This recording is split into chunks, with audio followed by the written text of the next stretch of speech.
everyone, welcome to another week of Makeover Monday and Makeover Monday Viz Review. And hello, Charlie. Hi Eva, I hope you're looking forward to another action-packed week. Yes, and did you get sunshine today? Because we got lots. Really? Yeah. No, right. I just had drizzle. No, we had sunshine. It was really, really nice. Until it started drizzling, of course.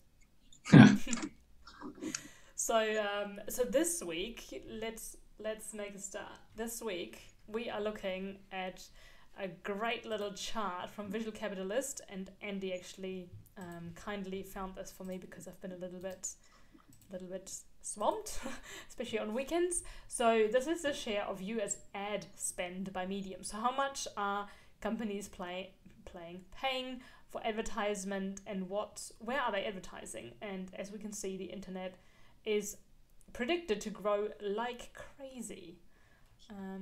And Charlie, what do you think of the data set? It's a nice one, isn't it? Again, it's a sneaky one because it's quite easy, relatively limited, but you've got loads of choices. Like, do you aggregate all the non-internet stuff? How do you separate the forecast period? And then it's time series stuff. So there's loads of ways to present it. So I think it's a bit deceptive. Looks straightforward, but you've got loads of flexibility with it. Yeah, and I hope people saw that in the data there is national TV, local TV, and total TV. So you don't want to double count. You want to make sure that if you include national and local, you get rid of total, because that is the sum of the other two, and you don't want to double count. So yeah, and that's when you watch Andy do Watch Me Viz, it's really helpful because he always does that exercise of, okay, this is the original data or the original chart, let me try and replicate it, and his reference point was the 60% for internet in 2024, and that's how we uncovered that subtotal issue. So yeah, always pay attention.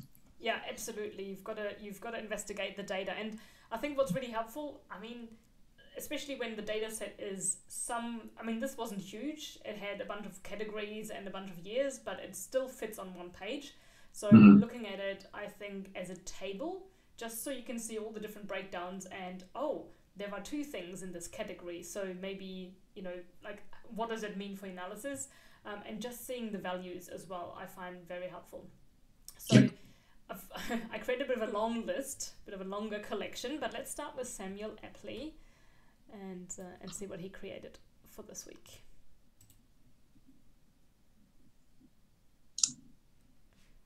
Okay, put this into full screen. Okay, so how will we be pitched forecasted advertising spend in the States in 2024 versus 2020? So Samuel took like a no messing about approach, and is just like a slope chart. So ignoring the trajectory in these sort of intervening years, because actually it was a fairly linear trend. You've got like the old school advertising trends were just generally in decline, and internet was rocketing. So it works. It presents the data nicely. I think the challenge for me with this one is how intrusive is that background image? I find it intrusive, to be honest. I think it's not faded enough, but also I don't think it's necessary. I find it hard to read the text on the left and the right. Like, it's fine where the sky is, but the left and the right is difficult. And then the icons I also find a bit, it's just, it looks busy, even though if you got rid of the background, I think it wouldn't look busy at all, but the background makes it look busy because there's so much going on. Yeah, it's quite nice to have the little parameter action, so you can choose your sort of media type at the top, just to highlight those lines on the slope chart. But the chat, one of the things at the start when I said you had loads of choices about whether you aggregate stuff together or you don't, and when I looked at the data, I found a bit of a problem. You've got all these grey lines clustered at the bottom, so there's a very relatively low spend in those areas compared to internet and compared to TV. So everything sort of morphs together. So with the parameter action, it's correctly calling out the relevant media type, but they're all a bit squashed, so it doesn't make things look too different. So I think if you're going to use a bit of functionality that exposes limitations in the data, you may need to sort of rethink whether to actually use that functionality or not. Yeah, I agree. And I have to say, I don't mind the icons in this case, because normally I'm not a huge fan of icons, but here I think they're really clear. Like they're quite easy to understand. But again, because they are all kind of drawn outlines and quite a bit of detail, it makes it look a bit busy. So I wonder if you can get simpler icons that are just, less detail. And with your comment on the detail is lost for all those lines at the bottom, I wonder if I wonder about the idea of having a zoomed in chart. So having this main chart, but then a zoomed in one that just gives a bit more detail for each of the selections. So for example, something I had that in mind when I did mine, but couldn't figure out how to do it, so I ditched it. But definitely an option. Yeah, and just so that it doesn't look like just a bold bar at the bottom that has hardly any slope, but rather something that gives a bit more detail. Okay. Okay. And then we have Matias Kamalski. And hello to everyone who's on the live chat. I have noticed people have started talking, so welcome everybody who's tuned in live. Great to have you all on board. Comment that you might be a bit quiet again, Eva. Oh. Okay, let me try this. I'm just going to go. That's more like it. Close. So maybe if someone can say whether that's okay. It's clear to me. Okay, great. Cool. So this one is using a Tableau Magic tutorial. So we've got like rounded bars on some curly lines. So it's basically a fancy bump chart, isn't it? Really, that's what it amounts to. It makes me think of like balloon animals. Yeah, yeah. After like a week or so. Not in a bad way, but just you have a thin line, then you've got this bulge, and then a thin line again. I found that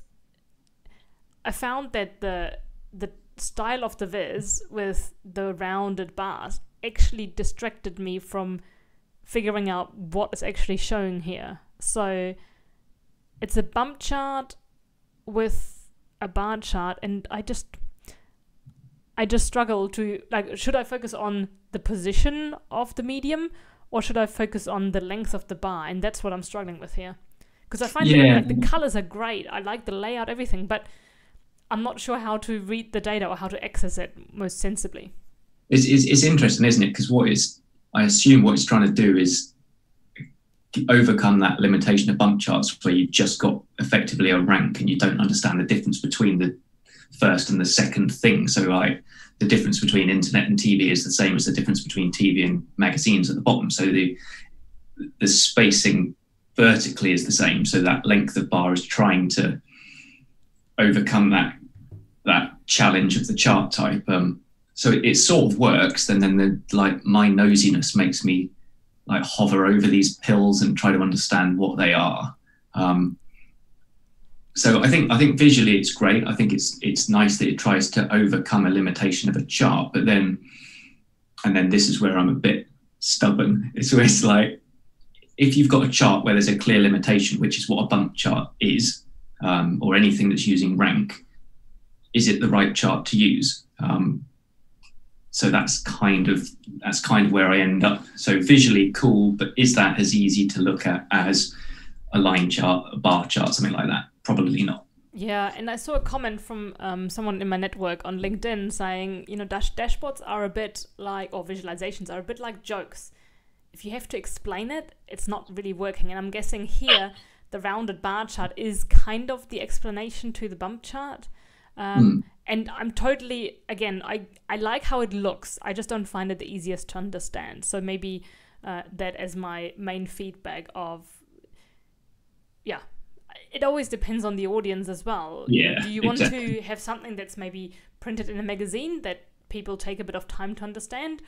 Or are you trying to convince someone what platform to actually use for their investment or for their advertisement, in which case you want them to get it quicker? I guess that would be my feedback. Yeah.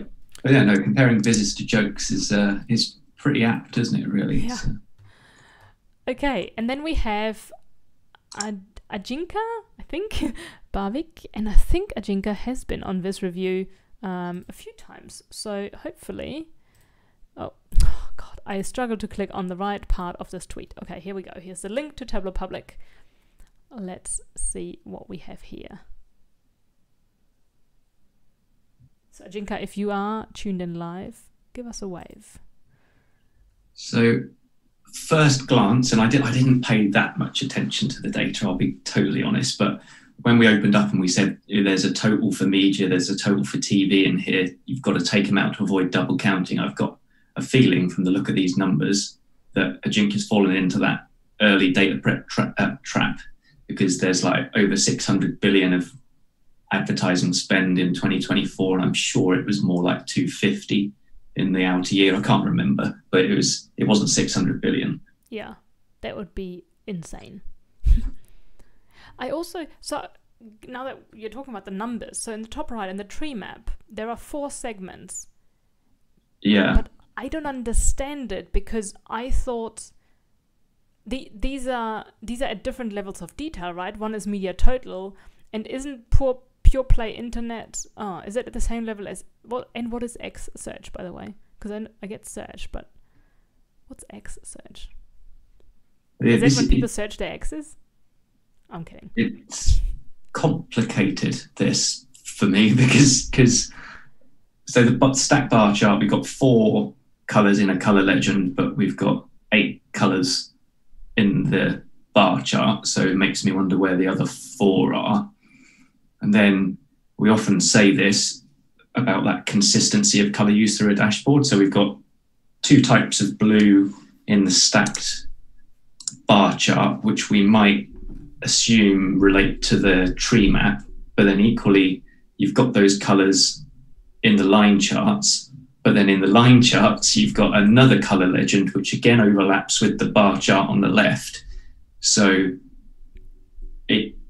I just end up in a real muddle of knowing what's what. So I think fundamentally there's too much data in here. So there's no exclusion of the totals, and then I kind of lose track of what it can even be because of the use of color is just confusing me. I agree, and I'm still kind of hung up on the tree map because it's meant to show paths to the whole. So if you say that the entire data set, all the different platforms excluding the totals, is all of the spending, then all of those things should be in the tree map, not just 4, because they don't make up 100%. Unless you say this is, so it's a total, the top expenditure. Yeah, you don't do top things in the tree map, I wouldn't say. I would say you include all of them. Yeah. Yeah, I think it's this weird, there's like these layers of aggregation going on. So the media total, which I think is incorrect because it's the media total plus its component parts. I think it's saying the media total is your magazines, newspapers and stuff like that. And then you've got those 3 internet categories.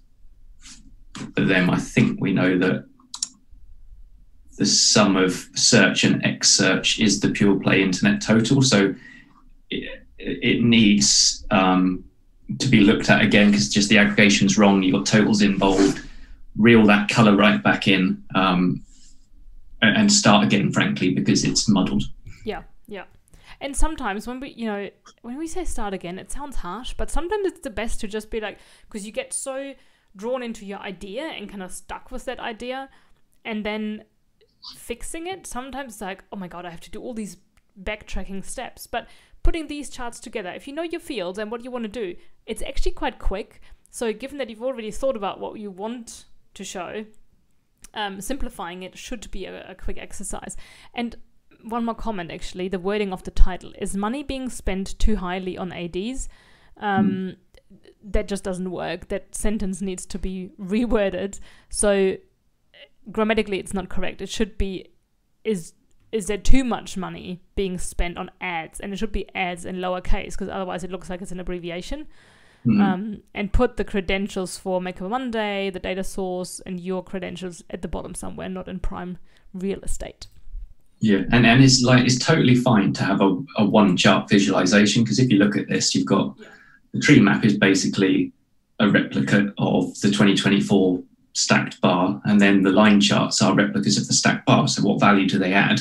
And and why would you have a 3-year moving average of this spend anyway? There's just decisions design-wise and sort of data-wise which don't make sense to me. Yeah. Okay. I'll bring up the next one and I will let... Oh, so this one is created in... no, there is a link to Power BI.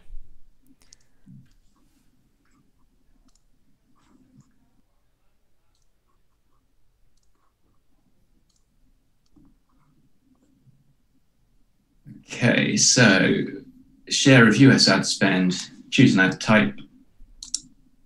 Okay. So again, similar to the last, we've got an issue with the aggregation, because whilst you can select total TV and you can select media total, if you select nothing, it shows that the overall spend is almost 700 billion in 2024, which we know is like 3 times the value it really is. So just be very careful about what dimension members you include. I can't remember if it was source or type, but just be careful with what you're doing there. I mean, everything else works fine. I quite like the way she's tackled the forecast period. So you've got these dots on the line for the forecast period, because that was a consideration people had to make, because obviously we're not at, even the 2020 date was a forecast, but there's loads of ways in which you can call that out. So it's good that it has been highlighted as a forecast rather than just a continuation of actuals, because we're not there yet. So that's quite a nice touch. Yeah, and it looks like the total TV and the TV numbers are the same, because I don't see any changes when I click on and off. Oh, yeah. A suggestion from me would be to format your numbers to actually be dollars, because this is in US dollars. And in the tooltip to format it so that all the zeros, like it's all kind of split up with thousands denominators. So a comma in there. I also don't know if the flag is really necessary, because it's a bit at odds with this purple. I don't understand the use of purple, given that, the flag would suggest to me that everything becomes, red, white, and blue. Mm. Yeah, and then I suppose I do wonder why you've got these like very separate sections for how, like the title section, bit of a gap, the equivalent of a Tableau parameter sort of row, and then a gap, and then the chart itself, and then at the bottom you've got the sort of the credits or something like that. It feels like, because quite often I think the current trend is generally to have everything looking like a seamless experience. So you've got this one sheet wonder of everything that looks really fine, but this fragments it. And I'm not sure, I think I've got accustomed to seeing everything all neatly, seamlessly integrated, and it feels a bit like a backward step, breaking everything up like this. Yeah, agreed. Okay. And then next in line is Kevin Wee.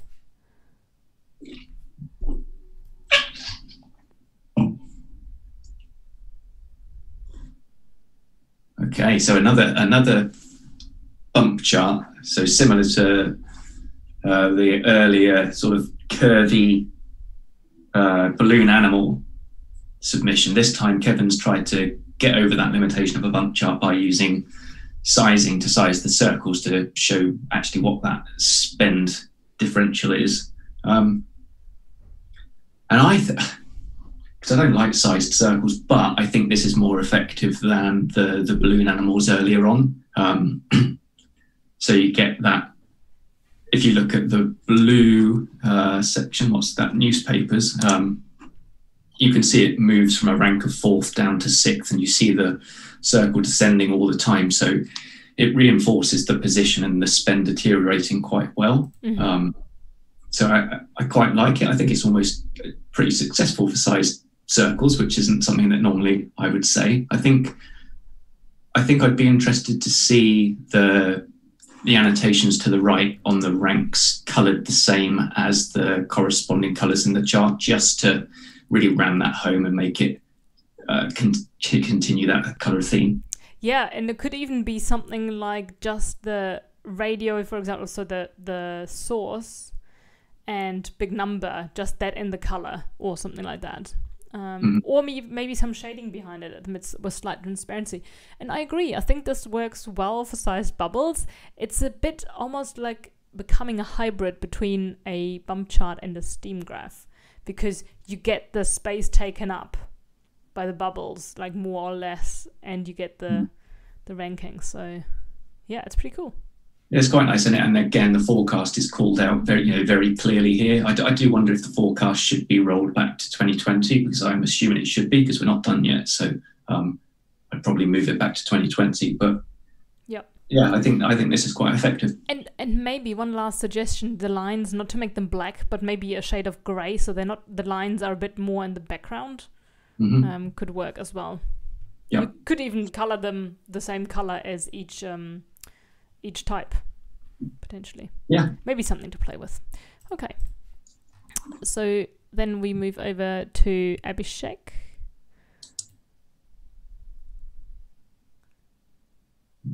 I see we have quite a few people on the chat, so good to have you all with us. So the majority of advertising dollars are now being spent online in the US. So I'm Mr. Pedantic, that's not correct. So the 2020 forecast was for online to be 49%, which obviously isn't the majority. So if you're going to put a title in, make sure it's factually correct. So, the majority of advertising dollars will be spent online in the US is fine, but it's not true at this point in time. What do you think of the colors? I think there are too many. So there are too many because there's too many categories, and there's too many categories because, again, we've got that total media equivalent in here. We've got that duplication of stuff. So again, over 600 billion of spend, it's not correct. So you must exclude totals from charts, otherwise it kind of renders them incorrect. So like you've got that media total there dominating it. Well, of course it's dominating it because it's an aggregation of loads of different media types. So there would be fewer colors without those totals in there, but there would still probably be too many colors for me. I always think of I think of use of color as a bit like I think of pie charts. So if I have more than 3 categories maybe in a pie chart, I won't use a pie chart. And if it's an area chart, stack bar, whatever, I kind of stick to that principle. It just feels a bit too busy. Yeah, it does. And one option could be to look at the different sources and then use actions to actually, show the breakdown, but never show more than 3 or so colors. Now in the bottom, so the viz itself is pretty large, and in the bottom section we've got a line chart with a lot of empty space because it's just a line that's going down, but also it's a line that connects different categories, and that's just plain wrong. Because if I were now to sort these categories or these media platforms in alphabetical order, the line looks completely different. And if I sort it in reverse alphabetical order or by length of word, again, the line looks different. So the connection between those is wrong. Like, don't ever do that. Because it creates the impression that there is a trend that actually isn't the trend. These should all be bars instead, but then maybe sort them by, maybe the category. This is internet, this is TV, this is radio, or by the amount, but not like this. Yeah, and then there's double encoding as well on the line charts. So the line chart is wrong. It should be something else, but you don't need color encoding as well as effectively it's a line chart where it should be a bar chart. Yeah. And then, so the forecast periods aren't called out, so that needs doing. And then it says the title for that second chart is spent on 2020 alone, which grammatically needs some revision, but just everything about it. So like it's spent on 2020. Well, we're not in 2020. It's a projection. The spend hasn't happened. So just, refine language,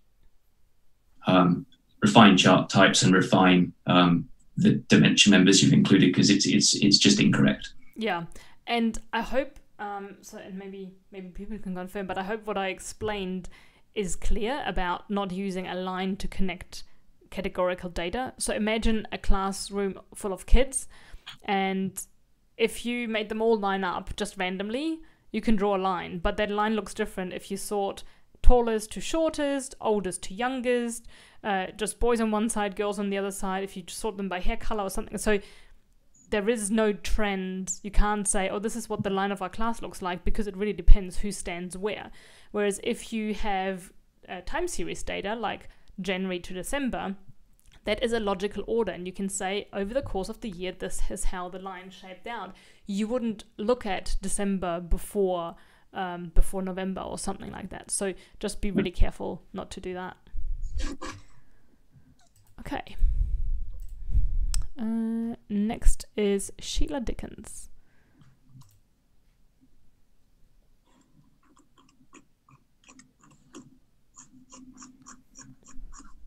Okay, so US internet ad spending growth to continue.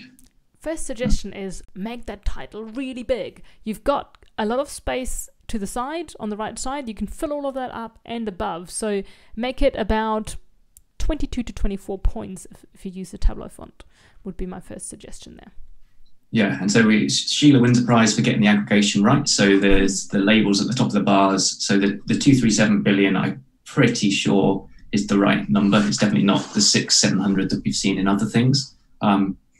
It's a point to refer to, actually, because do you, when you glance at it, do you assume that 237 billion in 2024 just relates to the orange bit, or is it enough for you to know that it's the top of the bar that you assume that it does relate to those three categories? So I assume it's all three because it's at the top of the bar. I would think that to make it just the orange bit, I would expect it to be inside the orange bit. But that's my data viz assumptions, I guess, based on my experience. If I was a new user, I don't know what I would say. Or yeah, no, it's a fair point. It's just like jumped in my head, so how it came. What do you think of the pie charts having absolutely no labels? I mean, because the labels are on the left, aren't they?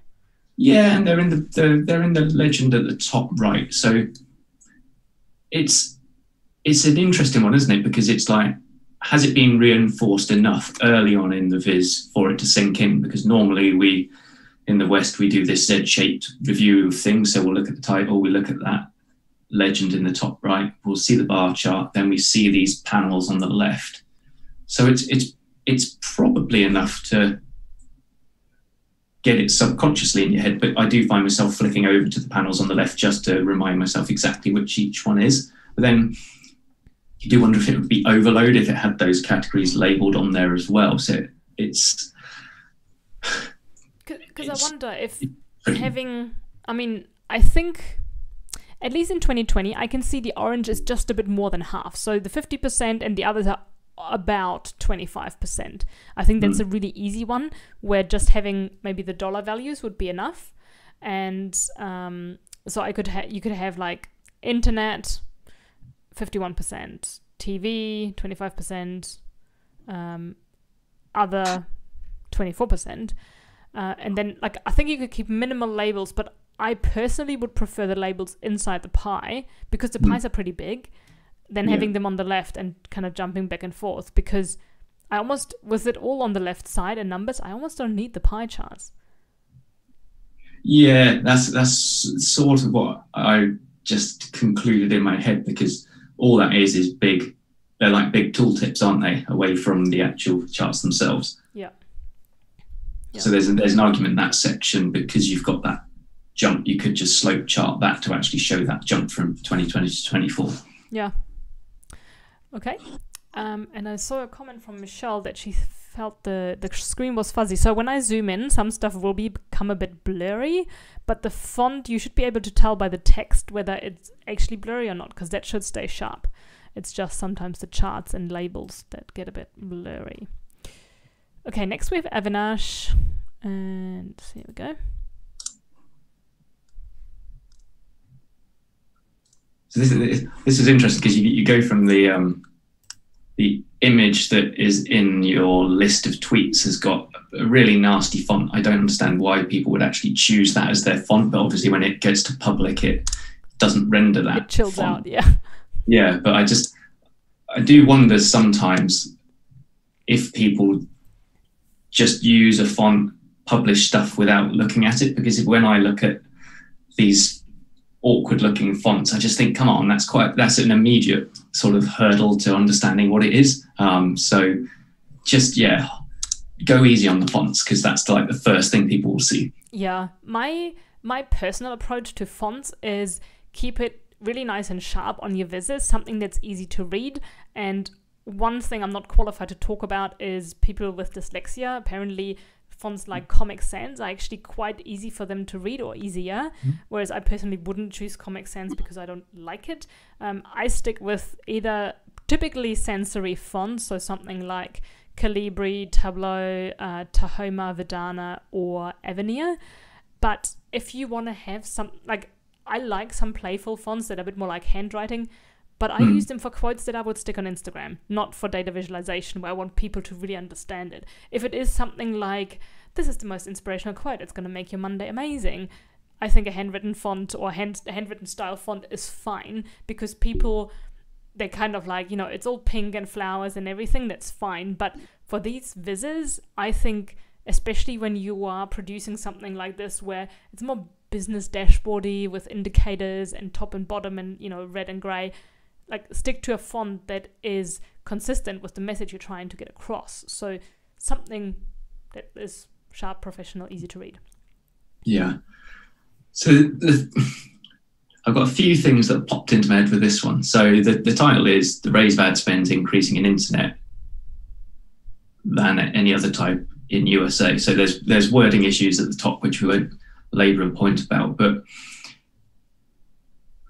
we've got, so the rate of ad spend increasing in the internet is correct, and I guess it's fine to show those percentages, which I'm assuming are year on year, which is fine. But what I'm not a big fan of is the fact that we've got these different y-axes for each category, because if you compare what you've got for internet and some of the growth there compared to what's happening in TV, they're on similar scales, so it's just misleading. So I would ensure that the y-axes are fixed to the same scale for these, just so you get a proper sense of the swings. Yeah, and I think fixed axes is something we probably say at least once during Viz Review every week. It's just really important because we are trying to compare things here. If it's apples and pears, that's different, or apples and oranges, whatever you prefer. But in this case, we're trying to compare how much is being spent. And I guess all of these platforms are kind of in competition with one another. So if you are a company that has advertising budget, the more you spend on internet ads, the less you're probably going to spend on other platforms. So you kind of want this, well, not kind of, you do want this to be really comparable, and the fixed axes help with that, especially because with the percentages, they're all in a range that will still be quite visible, I would say. Yeah, and then two other things bug me. So the rotation of the years on the x-axis, that just needs to be sorted out because no one wants to twist their head. And in the title, the internet is specifically coloured white, but that serves no real purpose because the colouring of the internet category isn't white, because the colouring of those bars is based on whether they're positive or negative. So what's the point of that colour of white? I guess it draws attention to the internet as one of the types, but it doesn't carry on through to the later bit of the charts. Yeah, and I would say, I mean, I'm all for being concise, but sometimes a little bit of extra text, a few extra words can really help. I actually spoke to a colleague earlier today looking at some Tableau work he had done, and I also said, put some text in there. You don't have to limit it to just the titles of the charts. Like, literally tell people what to do. Tell them to click somewhere. And at the top here in the title, so the raise of ad spend, so it should be not the raise, it should be the rise or the increase. But also the rise, of course it's increasing because otherwise it wouldn't be a rise. So maybe simplify this part, saying the amount of money or the spend on internet ads is increasing in the US compared to any other type. But then this thing in the end, year over year percentage plus VE / minus VE, that's kind of, I mean, I think of it as like accounting abbreviations or something like that. I would put that in a subtitle saying comparing year-over-year percentages of growth or decline indicated by plus or minus. But it's not even a plus or a minus. It's actually, I mean, I guess that relates to the bar. So maybe instead you actually spell out positive, negative, and maybe you even put the little indicator in front of it so that it's like super clear. But feel free, I encourage you to turn that into a sentence. And instead, if you want some space, you could remove the header for type in year, because year, once you've rotated that, is going to be pretty clear. Yeah. Okay. Michelle, and she sat there waiting, ready for this. Yes. And I know Michelle is online, so hello, Michelle. I mean, like, Michelle knows what presses our buttons, and this is nice and simple. So the internet is for advertising is the question. So by 2024, the people providing this data estimate that US spend on internet advertising is going to grow 4 times from 2012, reaching 147 billion.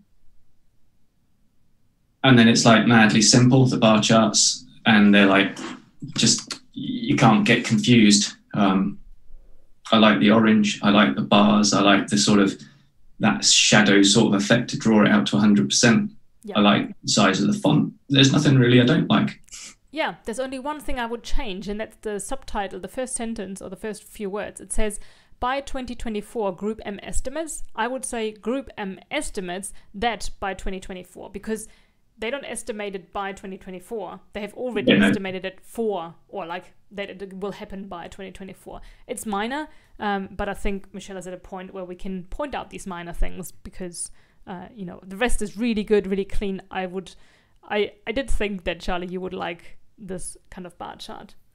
The one thing I would say though is, so that subtitle that refers to the 4 times and the 147 billion, I don't think there's need for the big ass numbers here, because it becomes so much simpler without that big 4 times and the 147 billion. And if they're already referenced, I don't need to see them again. True. So you can actually reduce this, and then it becomes a totally minimalist but brilliantly clear viz. So that's possibly something I would suggest. Yes, and as someone who is quite fond of social media and posting things, it also, what it lets you do, Michelle, is the whole thing becomes like a flat rectangle that probably will appear in full in any preview of the thumbnail on LinkedIn, Twitter, etc. So that's also something not to forget about, that, you know, if you make your viz quite compact, it might actually show up in full, even if it's just a little thumbnail preview. So there's that. And then we have Ashwin.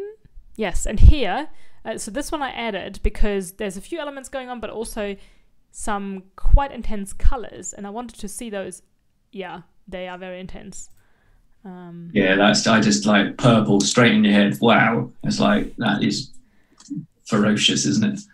Yeah, I'm trying to think of what it reminds me of, especially the purple and the pink. It's quite full on, and the viz feels busy because there's a lot going on, but the title somehow disappears, and I don't know if it's because of the purple color blinding me or the outside white line that just kind of, I don't know, it, like, the majority of advertising dollars are now being spent online. It's also not, I mean, I know that's the original title, but it's not super imaginative. So I would maybe go for something short and sharp that draws people's attention. Yeah, I think that, like, an example of why these purples are so just dominant, the forecast line is actually there as this dotted vertical line from 2020, but it's actually, you almost lose it because of the strength of that purple. So there's like this fairly faint dotted black line for the forecast, but it's not really that visible. The most visible bit of the forecast is the actual label for the forecast, which probably shouldn't be the case. Yeah. But on the positive side, we've already talked about axis inconsistencies. At least all of these axes are fixed to the same 150 billion mark, which is great because you get that proper comparison across all these panels. And it's probably more important when you've got separate panels, because you are sort of scanning across and just looking at where the lines are. And it just feels more important for me to be that consistent in that respect. Yeah, I think what I've noticed with these the line charts at the top, because the purple is so prominent in the background, it really, like, this all competes for attention. You've got the bars that are trying to compete for my attention, but the purple drowns out everything. So instead, I would suggest you can continue using the purple, but just make it an outline so that these are all nice little panels, but everything is a bit more harmonious. Mm. And then this isn't a fault of Ashwin, but it's got this annoying thing. So it's like I like it when we use parameters to do stuff, but those bottom bar charts have got that annoying thing where you can't have a parameter-based sort of dynamic formatting. So you just end up with these values on that y-axis which don't have a $ or don't have a percentage, and it just annoys me. So I hope Tableau can sort that out. All right. Oops. There's Josh, and I want to bring up the data set and quickly show something in Tableau, because Andy pointed out something about using the data interpreter in Tableau to actually clean up the top row of data which has the titles in it. So I'm just gonna, or the what are they called, the row headers. So let me quickly download the data set on this machine. Download. Okay, so here's my downloads. Okay, so when you have something like this, where it's just like F1 to F15, all you do is you click on sheet 1 and you say field names are in first row. Ta-da! I think Andy explained it in the comments, but just in case people needed to see it. Okay, that's all I have. It's weird though, because I've seen, who said it? So Swati and Andy have called out the fact that we used to have this really obvious data interpreter button. You just tick it and it would sort it out. It would basically do what you've done. And I don't know where that's gone. I don't know if that's just a release thing. Because you're supposed to use Tableau Prep now. Well, that's annoying. It used to just be there. Nice little tick, off you go. I know. Yeah. Okay, we have a bump chart. Yeah, so, I mean, here we've got... it's kind of interesting, isn't it? It's like a bump chart, which it's like a bump chart crossed with a slope chart, because normally with a bump chart, you see the values as you go along each year, which would make it really busy. So it takes away that busyness. But if we compare it to what we had with Kevin earlier and the balloon animal one, I'm trying to work out if I mind not seeing those intervening years. I guess I probably don't, because you get that clear sign of what the rank is. You get the rank, but you don't see the distance or the gap between them, right? Yeah, so it's weird, isn't it? It's like... Because, for example, newspapers and magazines, 1 and 2%, that's super close. But TV is 22 and internet is 62. That's a big gap, and you don't really see that. Yeah. So, I mean, it's good and clear. It just exhibits the weaknesses of a bump chart. It's fine. I think we don't necessarily need to see the y-axis showing the rank number. We can reasonably deduce what the rank number is just from the descending order of just the first column of things. So I'd lose that. Everything else is quite neat and clean. So yeah, I think it's good. I think it definitely declutters it, because if we had a circle for every year, they would all merge together, which is probably why Josh has excluded them. Cool. Okay. Oh wow, I zoomed in a lot. One thing actually, now that I see it, I would make it more squished together. It's really wide. I know there's quite a few years, but because there's nothing happening in the middle, I would see to make it just a bit more compact. Yeah. Okay. And that's it. This is where you've got to choose, isn't it, between a slope chart and a bump chart. Yeah. So slope chart is more efficient in many ways. Let's check out Goraz.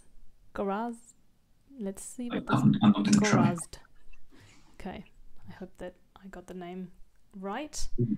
And here we have areas, but they're kind of staggered. I don't know how to actually what to name that.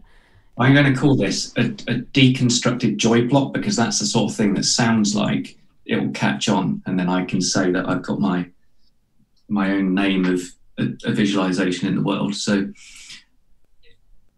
the challenge with this is you can't line up the chronology of stuff. So like everything's offset a few centimeters to the right.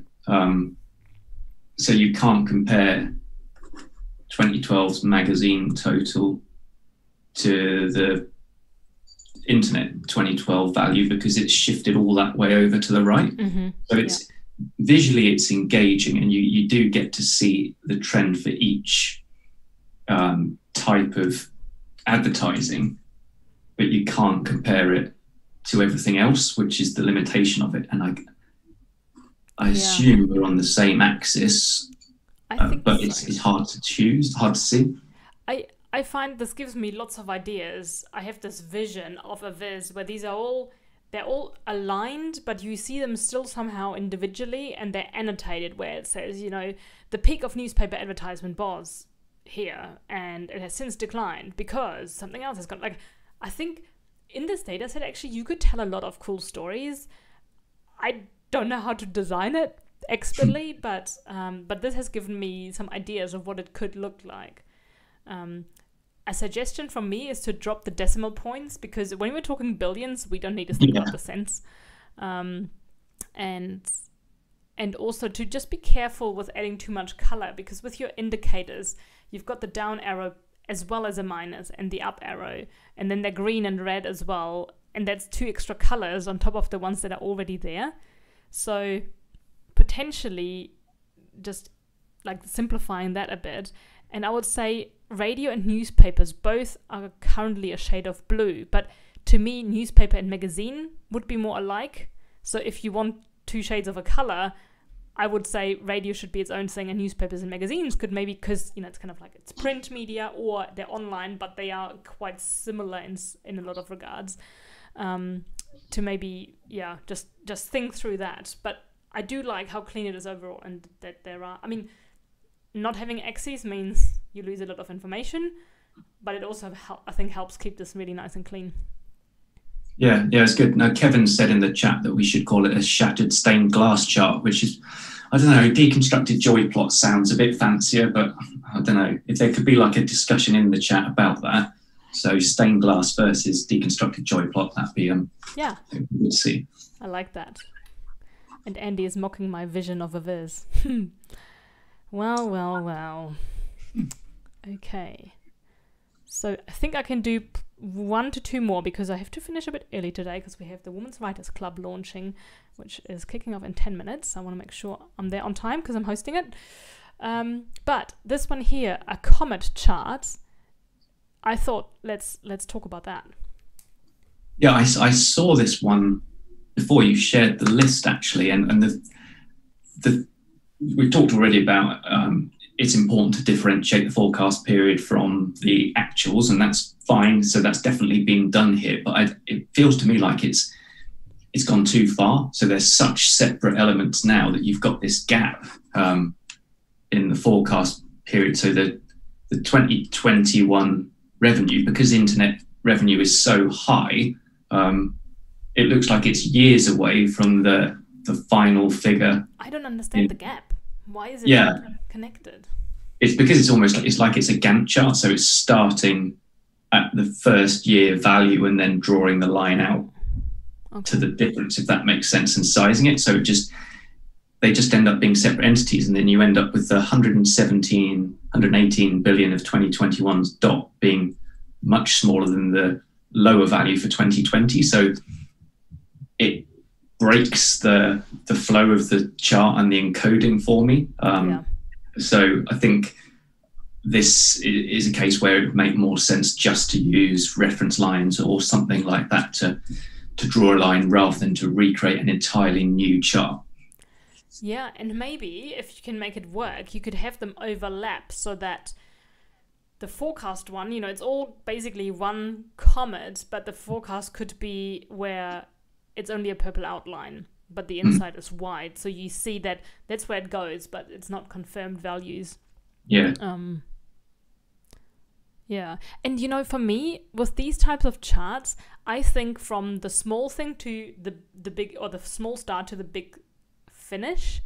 And this looks like we're going back in time, the orange ones, because they go from, like, for me, they go from right to left, even though they go from big to small. But that's how I read this chart, because I'm like, you know, it's kind of increasing. So I struggle with these charts. Yeah, and because the movement in the values for everything other than internet is so small in the forecast period, we've just got dots. So we've got comets in the actuals bit, one comet in the forecast, and then just some little dots. So it's it's a failed execution, isn't it? Because there's just not that enough. There isn't that variability in the data. Maybe a bit of rethinking to see how that could be addressed. Yeah. And then I think let's pick the one from Brandon Cornell for the last one for today.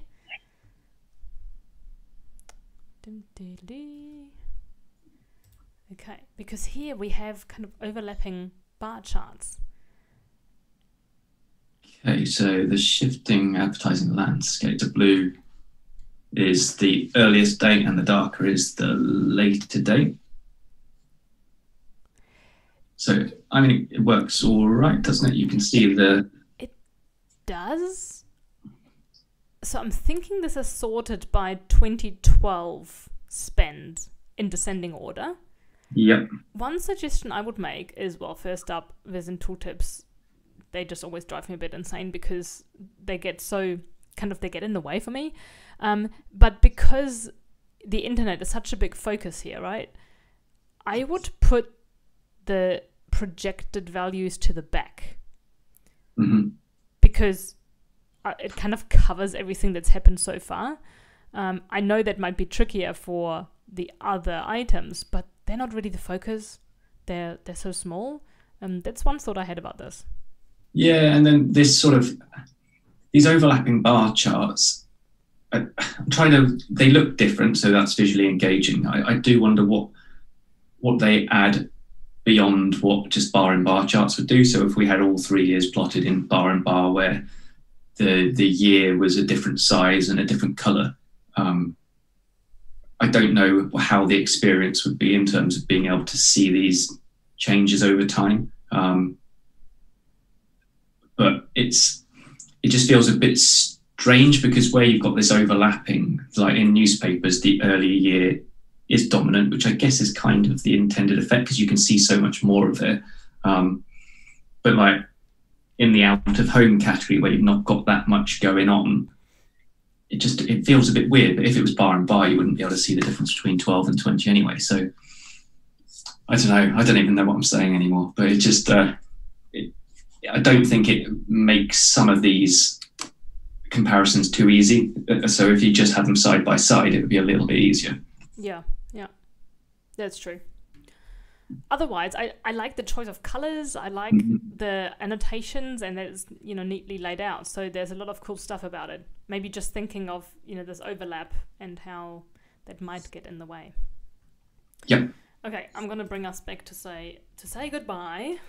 So I hope people found this useful. I see from the chat, which is on my other screen, that there's been a lot of hellos and chit chat, but also discussion of the chart. So that's always good.